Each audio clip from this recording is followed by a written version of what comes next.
Hey everybody, welcome back to the channel. This week we've got something fun. I was asked to do a photo shoot of a new product that was coming out, and they wanted some kind of restaurant style images for this to be able to market to chefs and to restaurants in a wholesale capacity. So they asked me to put together some photos, about 18 to 20 photos, which I did for them. I've got a couple outtakes we're going to take a look at, and I'm going to kind of show you how I built the first photo. And I did it in my home studio, not even my home studio, I did it in the kitchen, actually, which was even more convenient. So, when somebody reaches out to you and says, hey, you want to come up with, 20 cool photos and just make the food look good, those are the best ones to do.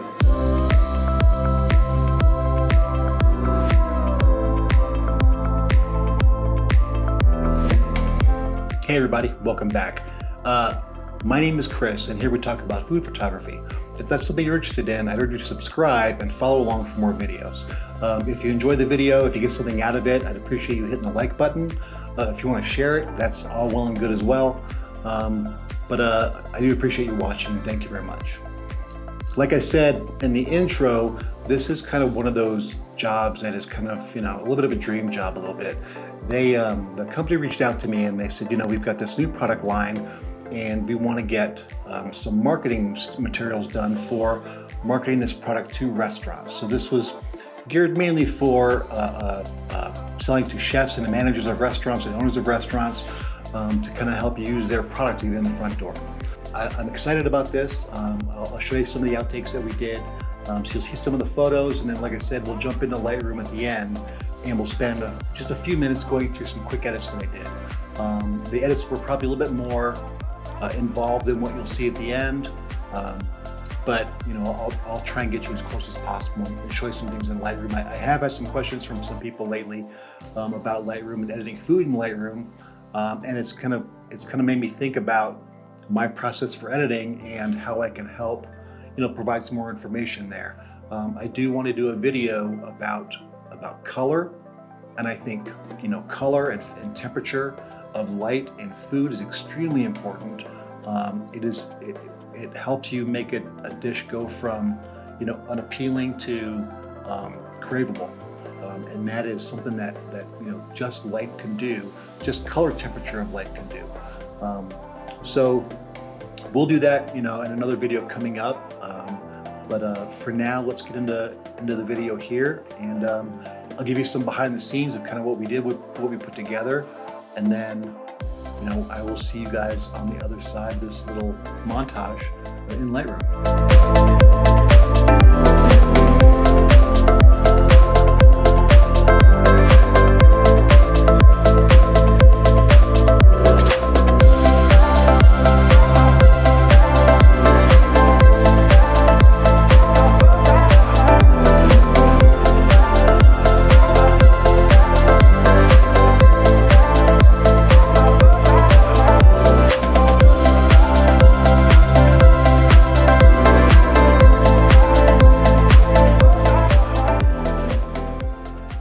So this first photo is going to be the dish that you saw me building. And to be honest with you, I didn't use that photo. I didn't like the way the angle was on it, because if you see the taco in the back, just didn't have enough light on it. So I did twist that a little bit to put more light on that front side of the tacos, and it did come out a lot better. So we'll walk through that, and I'll show you the image that I did use. But for right now, we'll edit this one. And take a look, because the edit was 90% the same as the other one. It was just rotated a little bit differently, so the light was a little bit different. But for this one here, we are starting with, like I always do, is my crop. And I'm pretty sure that I don't need to crop this all that much. I do kind of like where it's at. Like I said, we built this in camera and built it just like this. So the crop is going to be very simple. I do want to keep it landscape, but bring it a little bit tighter here, and you can see where that focus point is right here. And part of what the brief was they gave me was make sure that you've got some image that shows the flakiness of the fish. So that's what this is right here. Is you got that, the breading on the outside and the nice kind of flakiness on the inside. So that was, that was kind of one of the items they asked me to make sure that was visible in the photos. So that's what I did right here. And you can see as we put this together, I just toasted two tacos. The fried fish, I cut it down a little bit so that it would fit in there, number one, and so you can see that the flakiness, number two, some jalapenos, some sliced radish, and some sliced cabbage. I garnished a little bit of chopped red cabbage, and then just a little bit of squeezed lime, just for a little brightness and a little specular highlights. You can't see much of it, but I do like the the lime, the kind of the used lime on the side, kind of gives you that a bit of a human touch. So that it's actually been used. And then, interesting fact, this right here, the sauce, I didn't make a sauce. I didn't feel like making a sauce. I didn't want to waste anything. So my daughter had a bottle of the Chick-fil-A sauce. So this is basically the Chick-fil-A sauce that I used as the sauce for this taco. And you can see what it did, exactly what I wanted was to kind of run out a little bit and hit the plate. This one, if we'd waited another minute or two, and maybe in the photos coming up, it'll be that same way. But this one here, I kind of wanted the same thing to happen, just to kind of drip out a little bit. So let's get into this photo. You can see it's a little bit dark. And like I said, I used another photo because this was too dark for me on the back side. So, but we can brighten this up a little bit, up the exposure. So I'm watching here in my histogram. I want to make sure that it stays mostly in the middle, because that's where your medium tones are. If you go too far one way, it's too bright. If you go this way and watch it go, that histogram moves to the right, way too bright. And if you go on the other side, the histogram moves to the left, way too dark. So you want to be, for this photo, you always want to be generally somewhere in the middle for a good exposure. I'm going to keep this kind of on that right, I guess that right corner, that right third maybe of the histogram, and that should be good for me.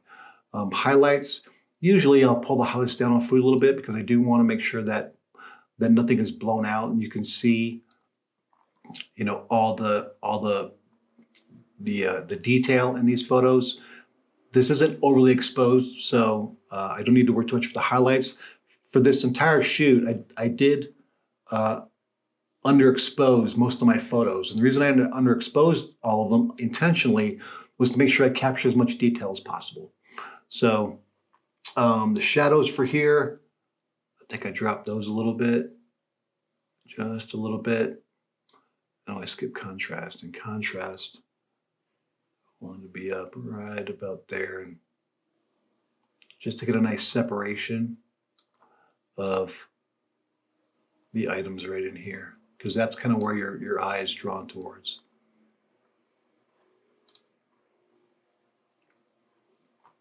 Whites, want to make sure they're nice and white and crispy. Blacks, nice and deep. Right there on the inside, you got these, pointing upwards. Texture, a little bit of texture, touch of clarity. Dehaze I'm not going to use. A little bit of vibrance, but not much. And then saturation, probably just a skosh. Now I'm going to go back here because it's looking a little bit warm for me. And I do think photos should be warmer than they should be cooler, but I do want to make sure that I'm set first with where I want to be. So one of the cool things about Lightroom is this white balance selector right here. If you click this and you go on whatever item is supposed to be white in your photo, then it will change the balance. Now you can see what happened here was it got a lot warmer because I was shooting using natural light, and that sun provides a much natural warmer light. So I want to cool it off just a touch, just so it looks natural. So when we talk about color, one of the issues that you do see with color is natural light has a lot of blue in it. So you want to be very careful that your dishes don't come out looking too blue, looking too cold. That doesn't really reflect the food very well. So you always want it to be a touch warmer than it needs to be. So I like where that's at right now. I'm going to pull this down just to make sure I've got some contrast in those midtones. I like the way that's looking. It looks tasty.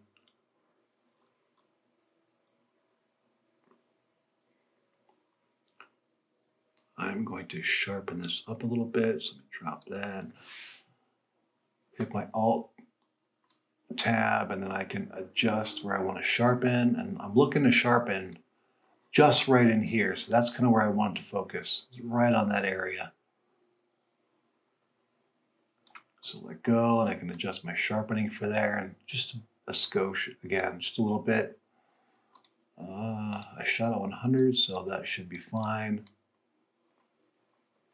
Don't need any of that, don't need any of that.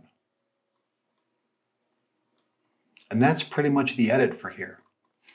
Very simply, like I said, I'll show you the other photo shortly, but this is the, just a basic simple edit that I used just for this photo.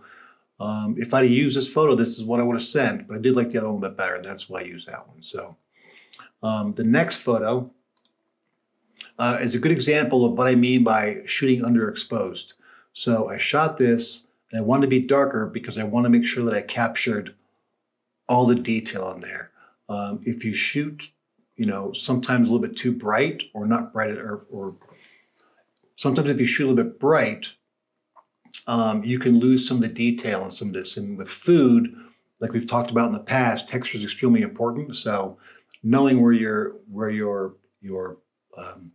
baseline is a really good way to start. So for me, I kept my baseline dark because I knew I could bring it up in post. And one of the beautiful things about shooting raw is when you're shooting raw, you've got a lot of leeway when it comes to how much you can brighten a photo without causing any issues in the photo. In a JPEG, if you're using a JPEG and you're upping the exposure a lot, upping the brightness a lot, you can start creating some issues in your photos that aren't, necessarily good for the photo. There's artifacts, and there's grain, and there's a little bit of noise in there, and that can make the photo, a little bit of a turnoff. So I was able to bring that up. Yeah, look at that focus right there. Nice, crisp on there. I like that. All right, let's see. Contrast. A little bit of contrast. Again, I'm going to pull the highlights down a little bit so make sure everything is nice and visible. Shadows.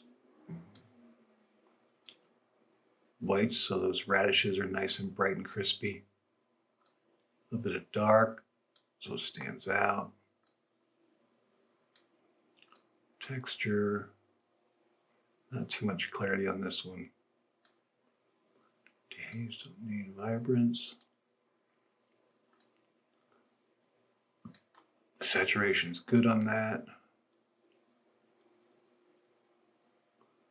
I don't think I need this one this time.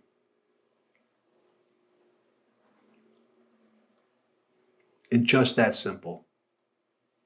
Do I need to sharpen? I don't think I need to sharpen this one.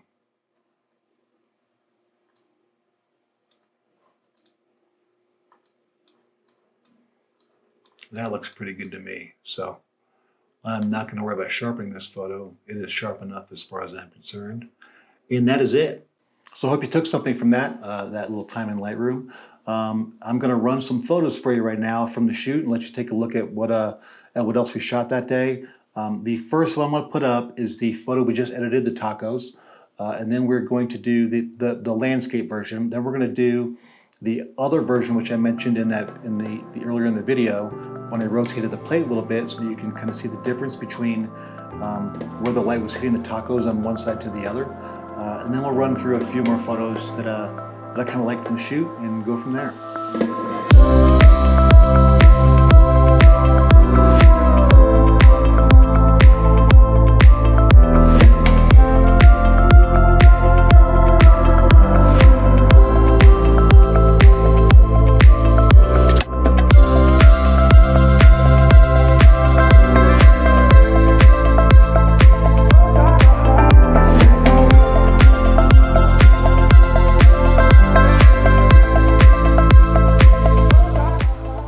this far, thank you for watching. I appreciate it. If you enjoyed the video, if you learned something, I'd appreciate you hitting the like button. If you're new here and you like what you saw, you may want to hit subscribe and hit the notification bell and get notified when more videos come out. I'm working on a review video for a tripod head coming out, and also the color video, which I mentioned earlier, talking about color and temperature and how that affects food. So that should be a fun one. Thanks for watching. Bye for now.